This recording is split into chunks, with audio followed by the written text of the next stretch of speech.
5వ తారీఖున నుండి మే 5వ తారీఖు వరకు కూడా రాక్ ప్రార్థనా మందిరంలో విరామ బైబిల్ పాఠశాలను కలిగి ఉండటానికి మీరు అనుగ్రహించినటువంటి మీ కృపను బట్టి మీకు వందనాలు స్తోత్రాలు చెల్లించుకొనుచూ ఉంటున్నాను. నిన్నటి దినమున ప్రభువా మీరు చేసినటువంటి సహాయమును బట్టి మీకు వందనములు. ఈ దినము కూడా మీ పాదముల దగ్గరకై వస్తూ ఉంటున్నాం. ప్రభువా మమ్మల్ని జ్ఞాపకం చేసుకునండి.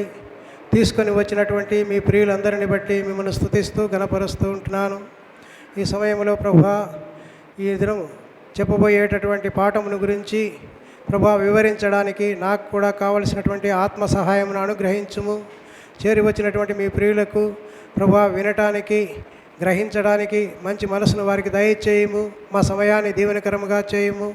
యేసుక్రీస్తు పరిశుద్ధమైన నామమున ప్రార్థించి స్తుతించి వేడుకొనుచూ ఉంటున్నాను తండ్రి, ఆమేన్.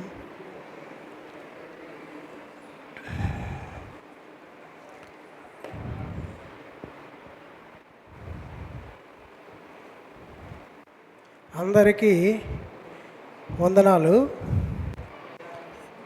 నిన్నటి దినమున మనకు ఏ పాఠం చెప్పినారు? ద్రాక్షావల్లి తీగలు. ద్రాక్షావల్లి ఎవరికి సాదృశ్యంగా చెప్పబడింది? యేసుక్రీస్తుకు సాదృశ్యంగా చెప్పబడింది. తీగలు విశ్వాసులకు శిష్యులకు సాదృశ్యంగా చెప్పబడింది అని నేర్చుకున్నాం. కాబట్టి ఈరోజు దానికి కొనసాగింపుగా మనము ఇంకొక పాఠాన్ని గురించి కొన్ని విషయాలు తెలుసుకుందాం. ఈరోజు మనం గమనించినట్లయితే మన యొక్క పాఠము ఒకరు చదువుతారా? గలతీయులకు రాసిన పత్రిక 5వ అధ్యాయము 22వ వచనం. గలతీయులకు రాసిన పత్రిక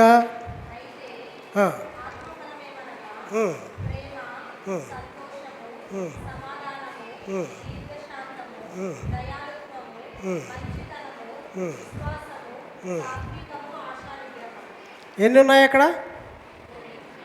9 ఉన్నాయి. కాబట్టి ఇప్పుడు మనం ఈరోజు తెలుసుకోబోయేటువంటి విషయం ఏమిటి అంటే ప్రేమను గురించి తెలుసుకుంటాం. ప్రేమ ఎన్ని అక్షరాలు ఉన్నాయి? 2 అక్షరాలు ఉన్నాయి. ఇంగ్లీష్లో ఎన్ని అక్షరాలు వస్తాయి? 4 అక్షరాలు వస్తాయి. కానీ ఈ 2 అక్షరాలకు సంబంధించిన ఈ ప్రేమ అనేటటువంటి ఈ పదాన్ని అర్థం చేసుకోవటానికి కానీ, దాన్ని పలకటానికి కానీ, దాన్ని గ్రహించడానికి కానీ, పలకడానికి ఎంత సమయం పడుతుంది? ఆ పదం పలకడానికి ఎంత సమయం పడుతుంది? జస్ట్ సెకండ్స్ పడుతుంది. కానీ ఆ మాట నెరవేర్చడానికి ఎంత సమయం తీసుకుంటాం? మన జీవితకాలం అంతా అయినా కూడా చాలదు. మన జీవితకాలం అంతా అయినా కూడా దానిని ఆచరణలో పెట్టడానికి మనకు సాధ్యపడదు. కాబట్టి ఈరోజు ప్రేమ అనగానేమి అనేటటువంటి మాటకి అర్థము, ప్రేమకు వయస్సులో ఉన్నటువంటి వారిని బట్టి, మధ్య వయస్కులను బట్టి, వృద్ధాప్యంలో ఉన్న వారిని బట్టి అడిగితే రకరకాల ఆన్సర్స్ చెప్తారు. కానీ బైబిల్ చెప్పేటటువంటి విషయం ఏంటి అంటే పరిశుద్ధ గ్రంథంలో ఇక్కడ మనం గమనించినట్లయితే ప్రేమ అనేటటువంటి దానికి అర్థము మనం 1 కొరింథీయులకు రాసిన పత్రిక 13వ అధ్యాయంలో అక్కడ చాలా విషయాలు ప్రేమని గురించి వ్రాయబడుతూ వచ్చినాయి.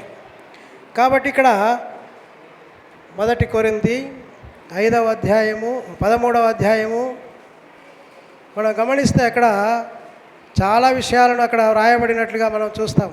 4వ వచనం నుంచే వ్రాయబడుతూ వచ్చింది. కాబట్టి ఇక్కడ అవన్నీ ఇప్పుడు మనం చదవటానికి సమయం ఉండదు. కాబట్టి ముందుగానే మనం ఆలస్యంగా ఆరంభించుకున్నాము. కాబట్టి ఇప్పుడు ప్రేమ అంటే ఏమిటి అంటే బైబిలు నిర్వచనం ప్రకారము మన సొంత అక్కరల కంటే ఇతరుల క్షేమమును ప్రేమ కోరును. ఇది దాని అర్థం. మన సొంత అక్కరల కంటే కూడా ఇతరుల యొక్క అక్కరలను, ఇతరుల యొక్క క్షేమాన్ని కోరేటటువంటిదే ప్రేమ అంటాడు. మరి ఈ ప్రేమలో రకాలు ఉన్నాయి. ఏమి రకాలు ఉన్నాయి ప్రేమలో? మామూలుగా జనరల్గా ఆలోచన చేస్తే ప్రేమ అనేటటువంటిది మానవులముగా మనలో స్వార్థముతో కూడినటువంటి ప్రేమ మనం చూస్తాం.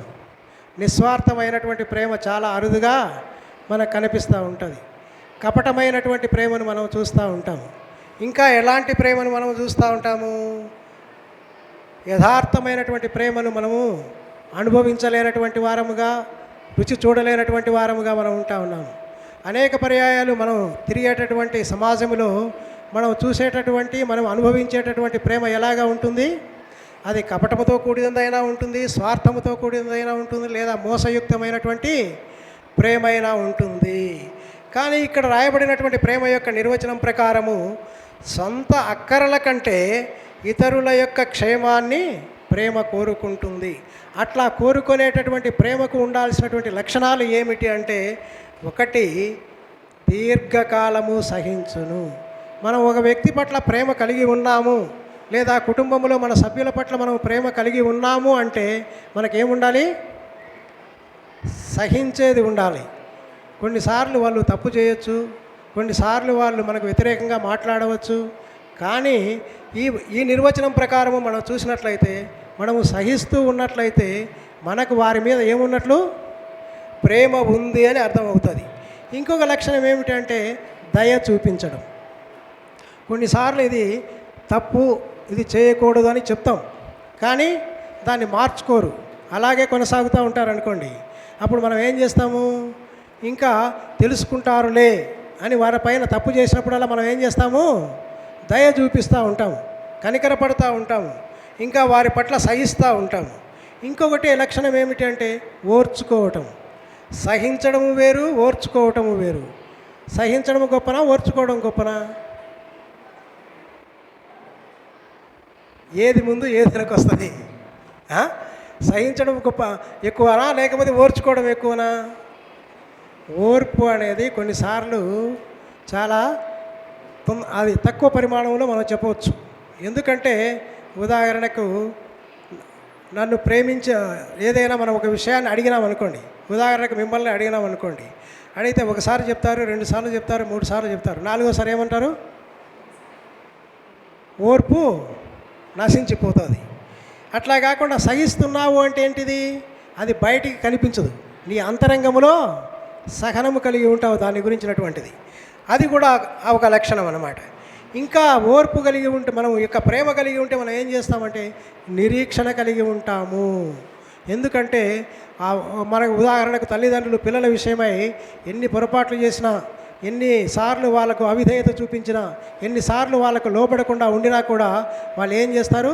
తెలుసుకుంటారులే అనేటటువంటి ఒక ఆలోచనతో వారి పట్ల వారు కొంత వయసు వచ్చిన తర్వాత వారిలో మార్పు వస్తుంది అనేటటువంటి విషయంలో వాళ్ళు నిరీక్షణ కలిగినటువంటి వారుగా ఉంటారు.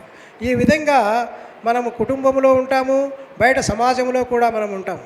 కాబట్టి ప్రేమకు సరి అయినటువంటి నిర్వచనం బైబిల్ ఇచ్చేది ఏంటంటే, మన సొంత అక్కరల కంటే కూడా ఇతరుల యొక్క క్షేమాన్ని ప్రేమ కోరుకుంటుంది అని మనం చూసాం.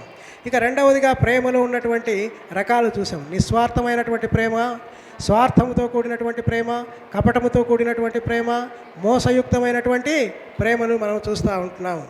కాబట్టి ఇక్కడ మనము దేవుడు ఇక్కడ ఒక మాట ఆజ్ఞాపిస్తూ ఉంటున్నాడు. చూడండి, 1 యోహాను పత్రిక, యోహాను రాసిన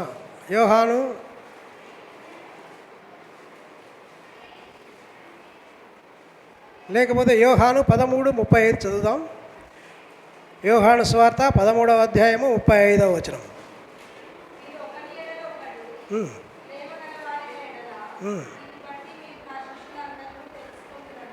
కాబట్టి మనం ప్రేమ కలిగి ఉన్నాము అనేటటువంటిది నాకు ప్రేమ ఉంది అని పెదవులతో మనం చెప్తూ ఉంటాము, కానీ అది క్రియారూపకంగా అవతలి వారికి ఎప్పుడు అర్థమవుతుంది?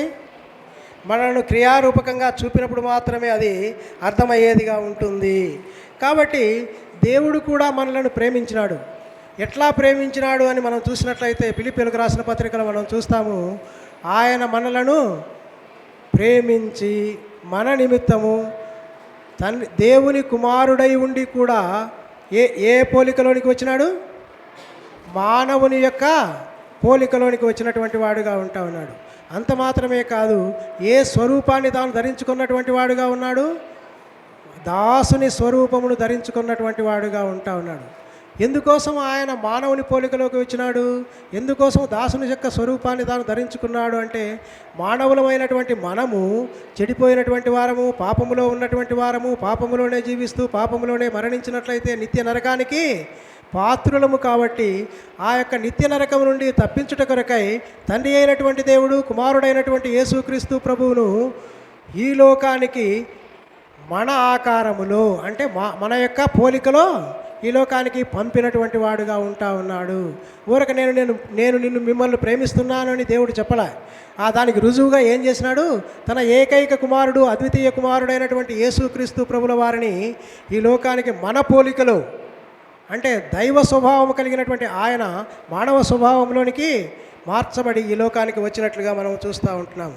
అట్లా వచ్చి ఆయన ఏం చేసినాడు? నీవు నేను కూడా పాపములో పుట్టిన వారము, పాపములో జీవించుచూ ఉన్నటువంటి వారము.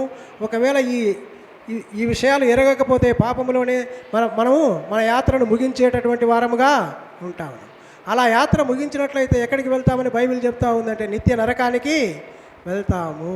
అట్టి నిత్య నరకము నుండి తప్పించుట కొరకై తండ్రి అయినటువంటి దేవుడు కుమారుడైనటువంటి యేసుక్రీస్తు ప్రభువును మన పోలికలో మన యొక్క స్వరూపములో ఆయనను ఈ లోకానికి పంపి నీవు నేను పాపమునకు చెల్లించవలసినటువంటి ఆ క్రయమునంతా కూడా నీ పక్షముగా నా పక్షముగా యేసుక్రీస్తు ప్రభు ఆ సిలువలో పవిత్రుడు, నిర్దోషి, నిష్కల్మషుడు, పాపము ఎరుగనటువంటి ఆయన ఆ సిలువ పైన పాపముగా చేయబడుతూ వచ్చినాడు. అంటే తండ్రి అయినటువంటి దేవుడు కుమారుడైనటువంటి యేసుక్రీస్తు ప్రభు పైన నా పాపాన్ని ఆయన పైన మోపి ఆయనను పాపముగా చేసినాడు. కాబట్టి ఇప్పుడు ఆయన పాపి అయి నీవు నేను పాపమునకు చెల్లించవలసినటువంటి ఆ క్రయాన్ని తాను చెల్లించినాడు. అందునిమిత్తమై తన ప్రాణాన్ని పెట్టినాడు, తన యొక్క రక్తాన్ని కార్చినాడు, తాను సమాధి చేయబడినాడు, తిరిగి లేచినాడు. కాబట్టి దేవుడు మనల్ని ఎంతగా ప్రేమించినాడు అంటే తన కుమారుణ్ణే మన కొరకు ఇచ్చేటంతగా ప్రేమించినాడు అని ఇక్కడ. అందువల్ల ఆయన ప్రేమను ఆయన క్రియాపూర్వకంగా మనపక్షముగా ప్రేమను చూపించినటువంటి వాడుగా ఉంటా ఉన్నాడు. అందువల్లనే మనకు కూడా ఏమని చెప్తా ఉన్నాడంటే మీరు కూడా ఒకరిని ఒకరు ప్రేమించండి అని ఇక్కడ చెప్తా ఉంటున్నాడు. కాబట్టి ఈ ప్రేమించడము అనేటటువంటిది మన కొత్త నిబంధన గ్రంథంలో యేసుక్రీస్తు ప్రభు ఒక ఆజ్ఞగా చెప్తా ఉంటున్నాడు. నేను మిమ్మల్ని ప్రేమించినాను, మీరు కూడా ఒకరిని ఒకరు ప్రేమించండి అంటాడు. మనం ఆ విధంగా కొన్నిసార్లు ప్రేమించేటటువంటి విషయంలో మనము ప్రేమిస్తున్నట్లు నటిస్తాం, ప్రేమిస్తూ ఉన్నట్లు నటిస్తాం, కానీ ప్రేమ చూపించలేము. అది ప్రేమ పొందేవారికి, ప్రేమ చూపించేవారికి అర్థమవుతుంది. మధ్యలో వాళ్ళకు కొన్నిసార్లు అర్థం అవ్వచ్చు, అర్థం కాకుండా ఉండవచ్చు. ఒకవేళ మనం ఇతరులను ప్రేమించేటటువంటి విషయంలో సరిగా లేకుండా ఉన్నట్లయితే మన ప్రేమ అనేటటువంటిది అది కపటముతో కూడుకున్నటువంటిదిగా ఉంటుంది, లేకపోతే అది స్వార్థముతో కూడుకున్నటువంటిదిగా ఉంటుంది. దీన్ని ఏమంటున్నారంటే పౌలు కొరింథీయులకు రాస్తూ మొదటి పత్రిక 13వ అధ్యాయము 2వ వచనంలో అక్కడ దాన్ని ఒక మాట చెప్తా ఉన్నాడు. కొరింథీయులకు రాసిన మొదటి పత్రిక 13వ అధ్యాయము 2వ వచనము 3వ వచనము బిగ్గరగా ఒకరు చదవండి.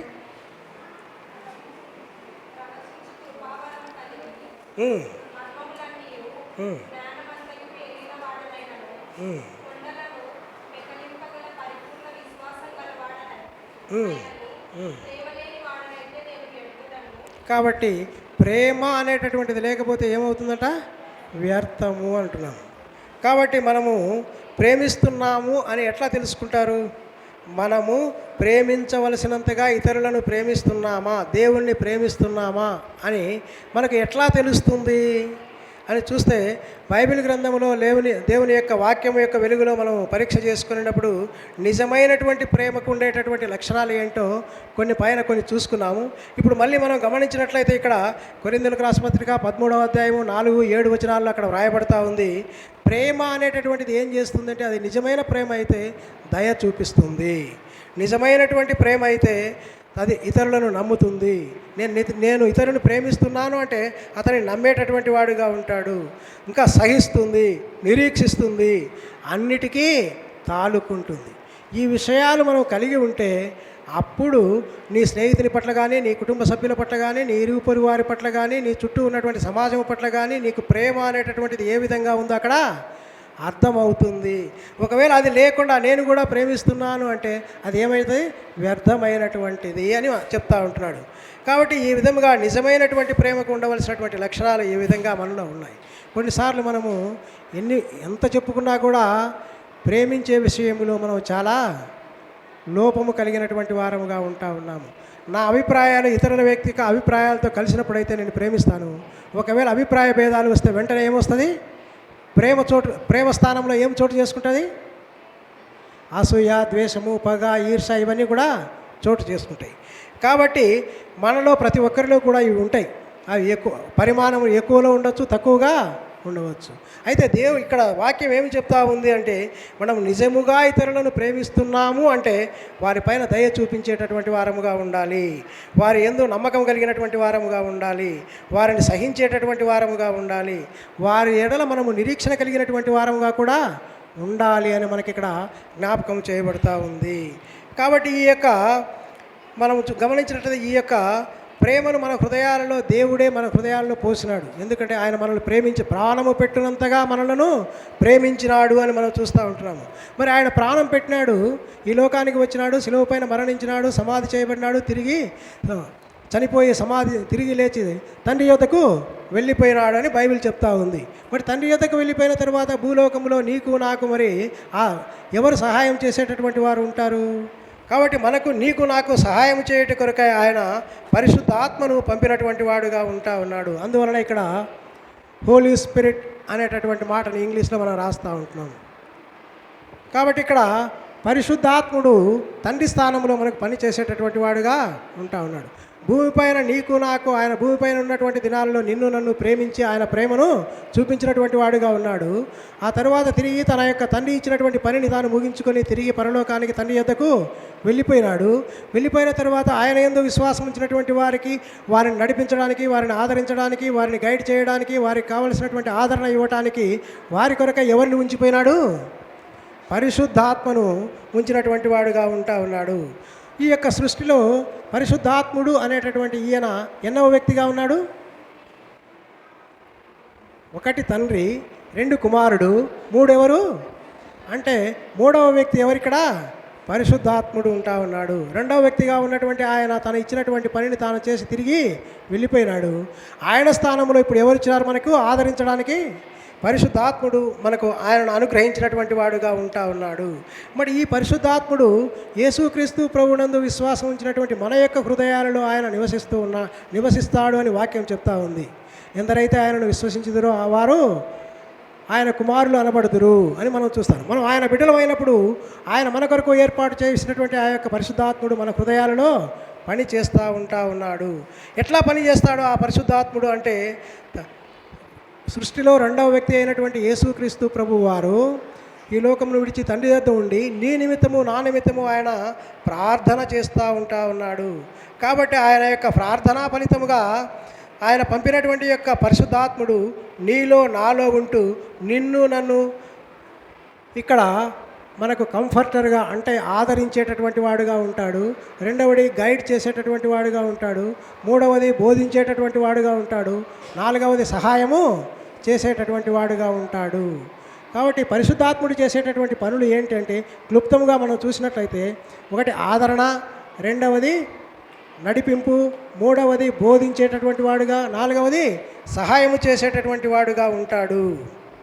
కాబట్టి పరిశుద్ధాత్ముడు మనలో ఈ విధముగా మనలను నడిపిస్తూ ఉండగా మనము కూడా ఏం చేస్తాము అంటే, ఎప్పుడైతే యేసుక్రీస్తు ప్రభువును సొంత రక్షకునిగా అంగీకరించిన తర్వాత ఆయన యొక్క పరిశుద్ధాత్ముడు మనలో పనిచేస్తూ ఉన్నప్పుడు ఆ పరిశుద్ధాత్ముడు మనకు చేసేటటువంటి సహాయమును బట్టి నీవు నేను కూడా మన జీవితంలో ఉండేటటువంటి ఆ యొక్క పాపమును గురించినటువంటి మనం ఏ దారిలో నడుస్తూ ఉంటున్నాము, మనం ఏదైనా ఒక కష్టం వచ్చిందనుకోండి, అప్పుడు మనము దేవుని వాక్యాన్ని చదువుతాం.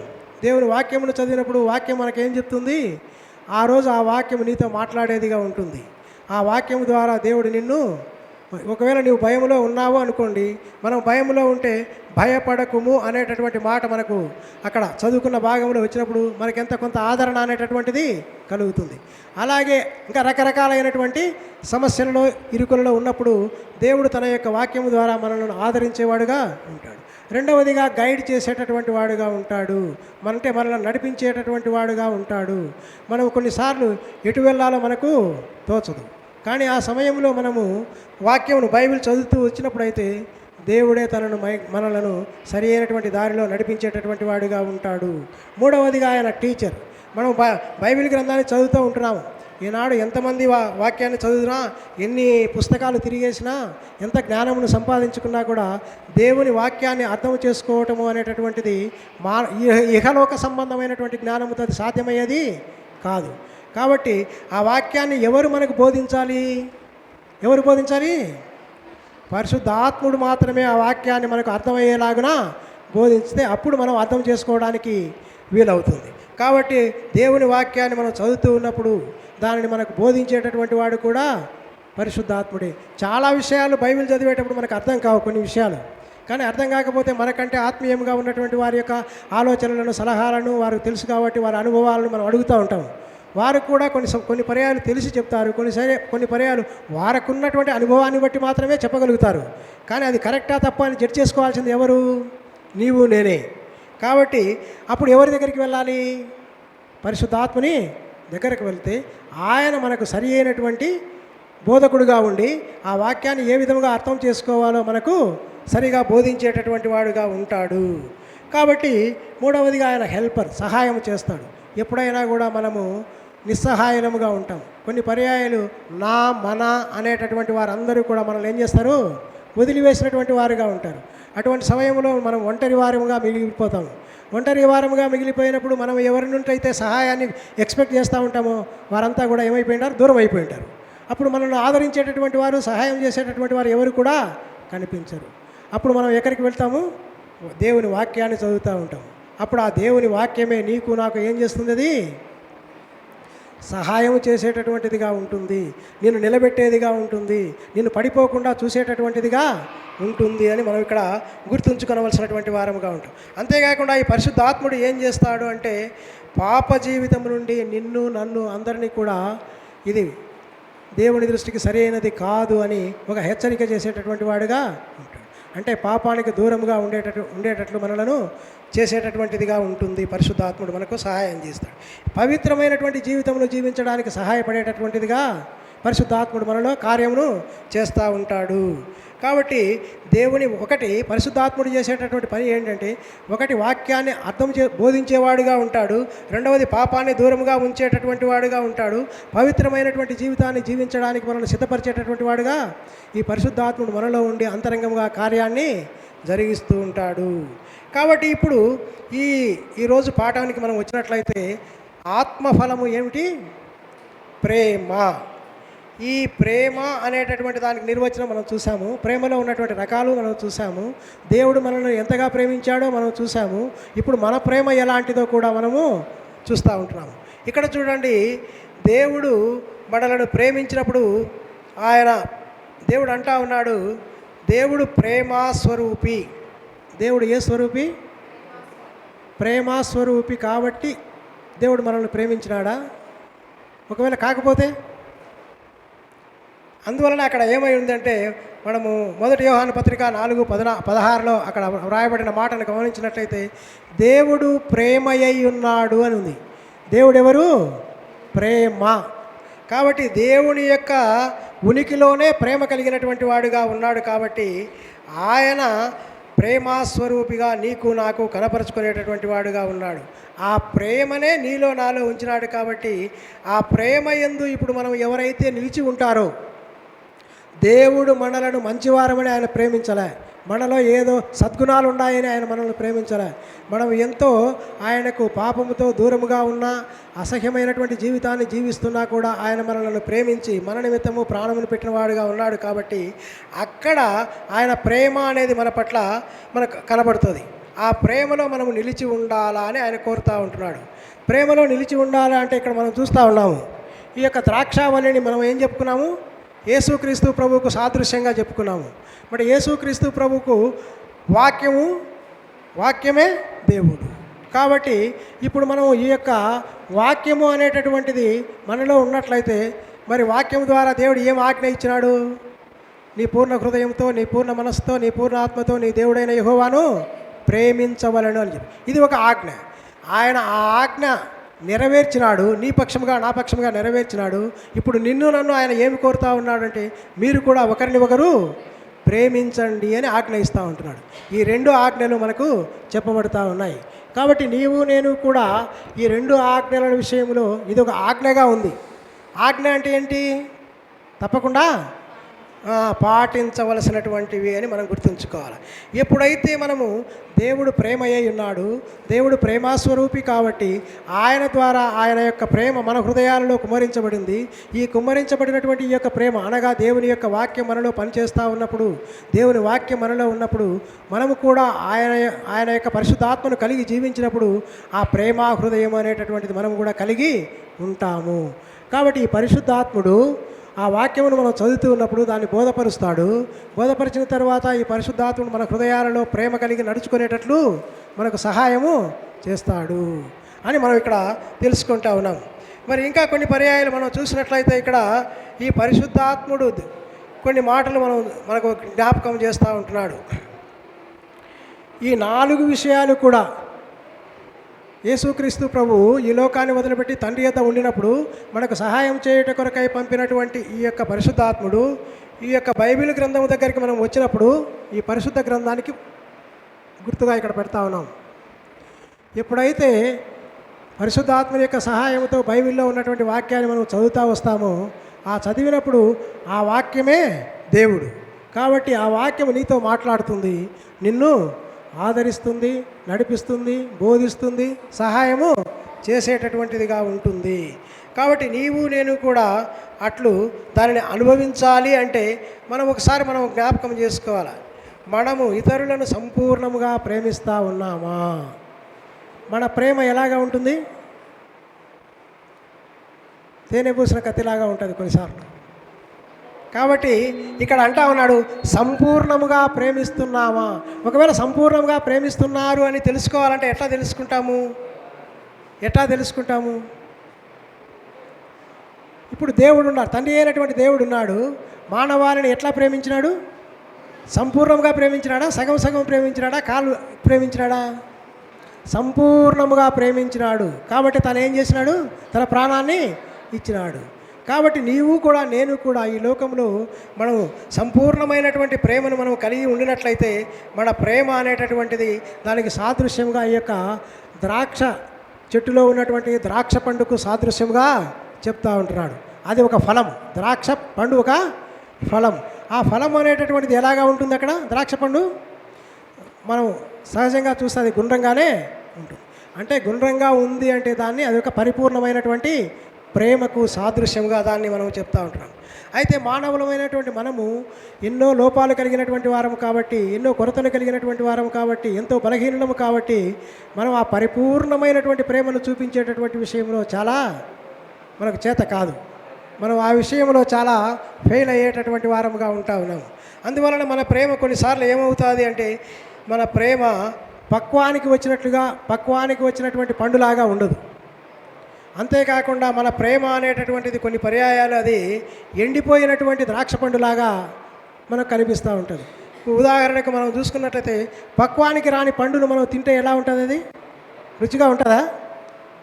పక్వానికి రానటువంటి పండును మనం తింటే అది మనకు రుచిగా ఉంటుందా? అనిపించదు కదా. అట్లాగే మనం కూడా సంపూర్ణంగా ప్రేమించకపోతే ఆ ప్రేమ కూడా అది పక్వానికి రానటువంటిదిగా ఉండి ఇతరులకు సంతోషాన్ని కలిగించేటటువంటిదిగా ఉండదు అని మనకి ఇక్కడ జ్ఞాపకం చేయబడుతూ ఉంది. ఇంకా మనం చూస్తే ఎండిపోయినటువంటిది కొన్నిసార్లు ప్రేమించడము అనేటటువంటిది వాళ్ళు మనల్ని ప్రేమిస్తే మనం వాళ్ళను ప్రేమిస్తాం రెసిప్రోకల్గా. అక్కడ ఉంటే లేదంటే ఇక్కడ నుండి కూడా ఉండదు. కాబట్టి దేవుడు అట్లా చెప్పలేదు. ఇక్కడ మీరు ఒకరిని ఒకరు ప్రేమించండి, నేను మిమ్మల్ని ప్రేమించినాను, ఆ ఆజ్ఞను మీరు కూడా నెరవేర్చండి. ఎప్పుడైతే మీరు ఆ ఆజ్ఞను నెరవేరుస్తూ ఉంటారో దాన్ని నెరవేర్చడానికి పరిశుద్ధాత్మని యొక్క సహాయాన్ని కోరుకుంటూ మీ నిజ జీవితంలో దేవుని యొక్క వాక్యాన్ని మీ హృదయాలలో ఉంచుకొని దాన్ని ఆచరణలోని పెట్టుకుంటా మీరు అభ్యాసం చేసుకుంటూ వస్తారో అప్పుడు మీరు కూడా ప్రేమలో నిలిచి ఉండేటటువంటి వారుగా ఉంటారు. ఎప్పుడైతే మీరు ప్రేమలో నిలిచి ఉంటారో అప్పుడు మీరు భూమిపైన నా శిష్యులు, లేకపోతే నా యందు విశ్వాసం ఉంచినటువంటి బిడ్డలు అని ఎవరు మన చుట్టూ ఉన్నటువంటి సమాజము, మన ఇంట్లో వారు, మన ఇరుగు పొరుగు వారు కూడా ఎరగగలుగుతారు అనేటటువంటిది ఇక్కడ మనం చూస్తూ ఉంటున్నాము. ఇంకా ఇది మాటల ద్వారా మనం చెప్పినటువంటి ప్రేమ. ఒకవేళ క్రియాపూర్వకంగా నీవు నేను ప్రేమించాలంటే ఎట్లా చేస్తాం? మనము క్రియాపూర్వకంగా మనం ప్రేమించాలంటే మనం ఏం చేస్తాము? కొన్నిసార్లు మాటలలో చెప్తాం, అనేక పర్యాయాలు పరిశుద్ధ గ్రంథాన్ని చదువుతూ ఉంటాము, కానీ పెద్ద పెద్ద వాళ్ళే తప్పిపోయినారు. బైబిల్ గ్రంథంలోనే మనం చూసినట్లయితే సౌలు రాజును చూస్తాం. బైబిల్ గ్రంథంతో పరిచయం ఉన్నటువంటి వారికి సౌలు రాజుల గురించి మనం తెలుస్తుంది. సౌలు రాజు ఆరంభం బాగానే ఉంది, దేవుని ఆజ్ఞలను అనుసరించి జీవించినటువంటి వాడుగా ఉన్నాడు. అయితే మధ్యలో తాను రాజుగా చేయబడిన తరువాత, తన యొక్క స్థితి మార్చబడిన తరువాత, తాను దేవుని యొక్క వాక్యానికి లోబడేటటువంటి విషయంలో తప్పిపోయినటువంటి వాడుగా ఉన్నాడు. అందరినీ సంహరించండి అంటే కొన్నింటి ఉంచుకున్నటువంటి వాడుగా ఉన్నాడు. అట్లా ఉంచుకొని తరువాత ఏమైపోయినాడు? దేవుని ఆజ్ఞకు అవిధేయుడైపోయినాడు. దేవుని యొక్క ఆజ్ఞకు ఎప్పుడైతే అవిధేయుడైపోయినాడో అప్పుడు పరిశుద్ధాత్మను నొప్పించినటువంటి వాడిగా ఉన్నాడు. పరిశుద్ధాత్ముడు తనలో పని చేయలే. అప్పుడు దేవుడికి తన అక్కర నిమిత్తం అడిగినాడు, కానీ జవాబు పొందలే. అప్పుడు తిరిగి ఎక్కడికి వెళ్ళిపోయినాడు? ఆయన కర్ణ పిశాచము దగ్గరికి వెళ్ళిపోయినాడు. అంటే ఏంటి? ఇక్కడ క్రియాపూర్వకమైనటువంటి ఆ యొక్క ప్రేమలో తాను దూరమైపోయినటువంటి వాడుగా ఉంటా ఉన్నాడు. తద్వారా తనకు నష్టాన్ని తెచ్చుకున్నాడు, తన కుటుంబానికి కూడా నష్టాన్ని తెచ్చుకున్నటువంటి వాడుగా ఉంటా ఉన్నాడు. కాబట్టి నీవు నేను కూడా ఈ ప్రేమ విషయంలో మనం చూసినప్పుడు ఆ ఫలాలను ఇతరులు చూడగలిగేటట్లు ఉండాలి అంటే అనుదినము కూడా దేవుని వాక్యాన్ని మనం చదువుతూ ఉండాలి. దేవుని వాక్యాన్ని మనం చదివినప్పుడు దేవుని యొక్క ప్రేమను మనం దానిలో ఈ గ్రంథంలో ఉన్నటువంటి వాక్యాల ద్వారా మనము మన హృదయాలనే కుమ్మరించబడుతూ ఉంటుంది. అప్పుడు మన నడవడిక ఎలాగా ఉందో మనకు అర్థమవుతుంది. మనం వాక్యానుసారంగా ఉంటా ఉన్నామా? దేవుడు నన్ను ప్రేమించినట్లుగా నేను కూడా నా తోటి సహోదరిని ప్రేమిస్తూ ఉన్నానా అని మనలను మనం ఏం చేసుకుంటాము? పరీక్షించుకునేటటువంటి వారముగా ఉంటాం. అప్పుడు ఎక్కడ తప్పిపోయినామో, ఎక్కడ జారిపోయినామో, ఎక్కడ తప్పుదారిలో ఉన్నామో తెలుసుకొని తిరిగి మనం ఆ దారిలోనికి వెళ్ళేటటువంటి వారముగా ఉంటాము. కాబట్టి ఈ విధముగా దేవుడు తన ప్రేమను గురించి మనం చెప్తూ ఉంటున్నాడు. ఇంకొకటి చూసినట్లయితే ఈ 5 విషయాలు కూడా, ఇక్కడ ఈ 4 విషయాలు వ్రాయబడినాయి. మనం ఇక్కడ సౌలు రాజు కొన్నిసార్లు ఏం చేసినాడంటే ఆ యొక్క కన్న పిశాచి వారి దగ్గరికి వెళ్ళిపోయినాడు. ఎందుకు వెళ్ళిపోయినాడు?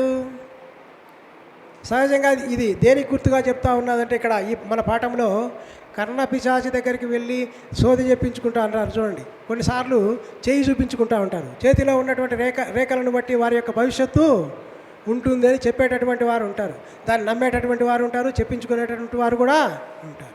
కానీ అది సరి అయినటువంటిది కాదు. సౌలు రాజు ఈ విధంగా ఆ సోదగారి దగ్గరికి పోయి తాను ఎంతో నష్టపోయినటువంటి వాడుగా ఉన్నాడు. నీవు నేను కూడా యేసుక్రీస్తు ప్రభువును సొంత రక్షకునిగా అంగీకరించిన తర్వాత ఆయన నీ పాపములను క్షమించినాడు అనేటటువంటి సొంత నిశ్చయిత కలిగినటువంటి వారముగా మనం ఉన్నప్పుడు, మనం అనుదినము బైబిల్ చదువుతూ ఉన్నప్పుడు ఆ బైబిల్లో ఉన్నటువంటి వాక్యం ద్వారా పరిశుద్ధాత్ముడు మనల్ని దర్శించి మనలో ఉండేటటువంటి ఆయన ప్రేమను కుమ్మరించి మనము ఎక్కడ తప్పిపోతున్నామో మనకు దారి చూపించేటటువంటి వాడుగా ఉంటాడు అని మనము గుర్తుంచుకోవలసినటువంటి వారముగా ఉంటా ఉన్నాము. కాబట్టి నీవు నేను కూడా ఈ ప్రేమ విషయంలో ఏ విధముగా ఎండిపోయినటువంటి ద్రాక్ష పండులాగా కాకుండా, లేకపోతే అది పక్వానికి రానటువంటి ద్రాక్ష పండులాగా కాకుండా పరిపూర్ణమైనటువంటి ప్రేమను చూపించాలా అని బైబిల్ చెప్తా ఉంది. దీన్ని మన జీవితకాలం అంతా కూడా అభ్యాసం చేసుకున్నా కూడా ఆ పరిపూర్ణతలోనికి మనము రావడం చాలా కష్టమైనటువంటి విషయం. చెప్పడం ఈజీ, చేయటం చాలా కష్టమైనటువంటిది. కాబట్టి అట్లాగా నిన్ను నన్ను చూసినటువంటి వారు, ఎరిగినటువంటి వారు వీరు నిజముగా దేవుని ఎరిగినటువంటి వారు. దేవుడు వీరిలో పాప క్షమాపణ అనుగ్రహించినాడు, వీరు ఆయనను పోలి నడుచుకుంటా ఉన్నారు అని చూడాలి అంటే ఆయన మనలో పోసినటువంటి ఆ ప్రేమలో మనము కూడా నిలిచి ఉండి మనము కూడా ఒకరిని ఒకరు ప్రేమించవలసినటువంటి వారముగా ఉంటా ఉన్నాము. కాబట్టి ఇప్పుడు చూడండి, ఒక చివరిగా 2 మాటలు చదువుకొని ముగించుకుందాం, ఎందుకంటే సమయం అవుతా ఉంది. యోహాను రాసిన మొదటి పత్రిక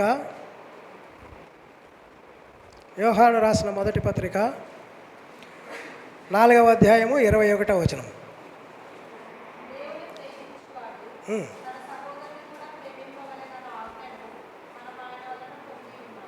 కాబట్టి నేను దేవుణ్ణి ప్రేమిస్తూ ఉన్నాను అని చెప్తాం. చాలా పర్యాయాలు మనం ఏం చేస్తామంటే నేను దేవునికి లోబడి ఉంటాను, దేవుడు చెప్పినట్టు వింటానంటాం. మరి మనుషులు చెప్పినట్టు కూడా వినాలి కదా. అక్కడ నాకు మనుషులతో అవసరం లేదు, దేవునికి నేను లోబడి ఉంటానంటే కుదరదు. కాబట్టి అది కూడా మనం కాపాడుకోవాల్సినటువంటి వారం.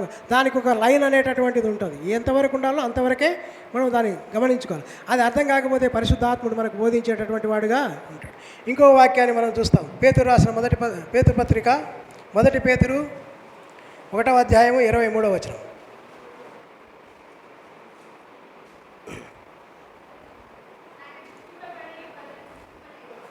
స్పష్టంగా కొంచెం బిగ్గరగా చదవండి అమ్మా. చదవండి, బాయ్స్ చదవండి. మీరు ఊరికి ఎట్లా ఉందంటే 1 వేలో ఉన్నట్లుంది, మీరేం పట్టించుకోవడంలే. 1 పేతురు రాసిన పత్రిక 1వ అధ్యాయము 23వ వచనం. బాయ్స్ చదవండి, బిగ్గరగా చదవండి ఒకరు. నిష్కపటమైన లేదా అక్కడ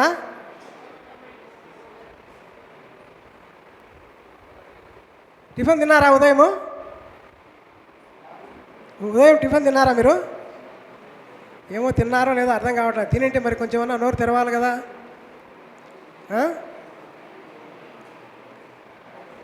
ఎందుకు ఒకరి పక్క ఒకరు చూసుకుంటా ఉన్నారు? చదవమంటే కొంచెం గట్టిగా చదవమ్మా.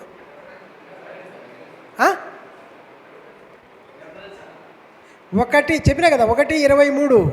1 పేతురు పత్రిక 1వ అధ్యాయము 23వ వచనము.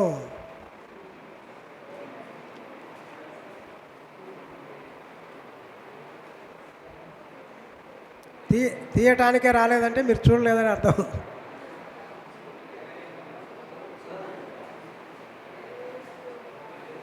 అన్నిట్లో మేమే ముందంటారు బాయ్స్, కానీ చదవటంలో మాత్రం చాలా వెనక్కి వెళ్ళిపోతారు. మీరు చదవండి అమ్మా.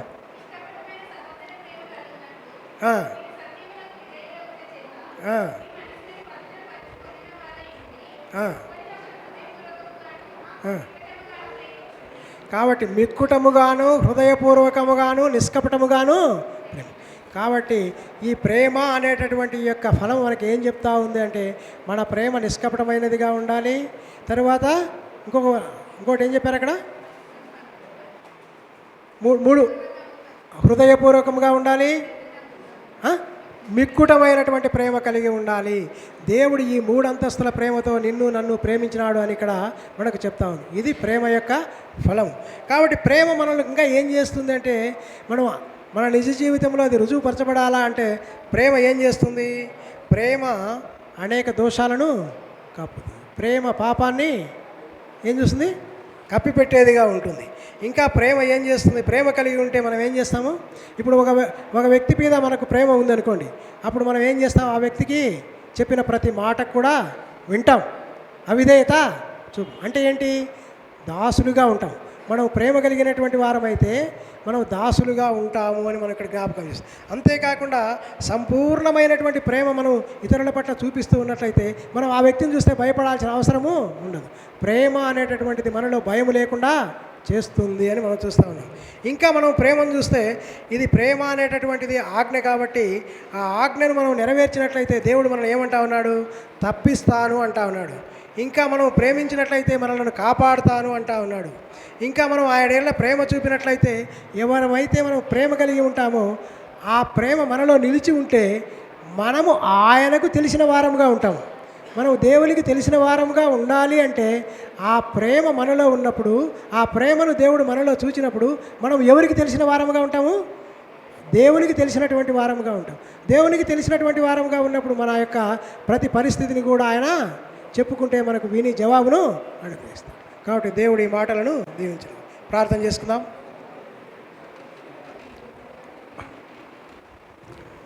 ప్రేమ కలిగిన మా పరలోకపు తండ్రి, ఈ ఉదయకాలంలో తీసుకొని వచ్చినటువంటి మీ బిడ్డలందరిని బట్టి నీకు వందనములు. 2వ దినములో ప్రేమను గురించి మీరు కొన్ని విషయాలను మాకు జ్ఞాపకం చేస్తూ వచ్చినారు.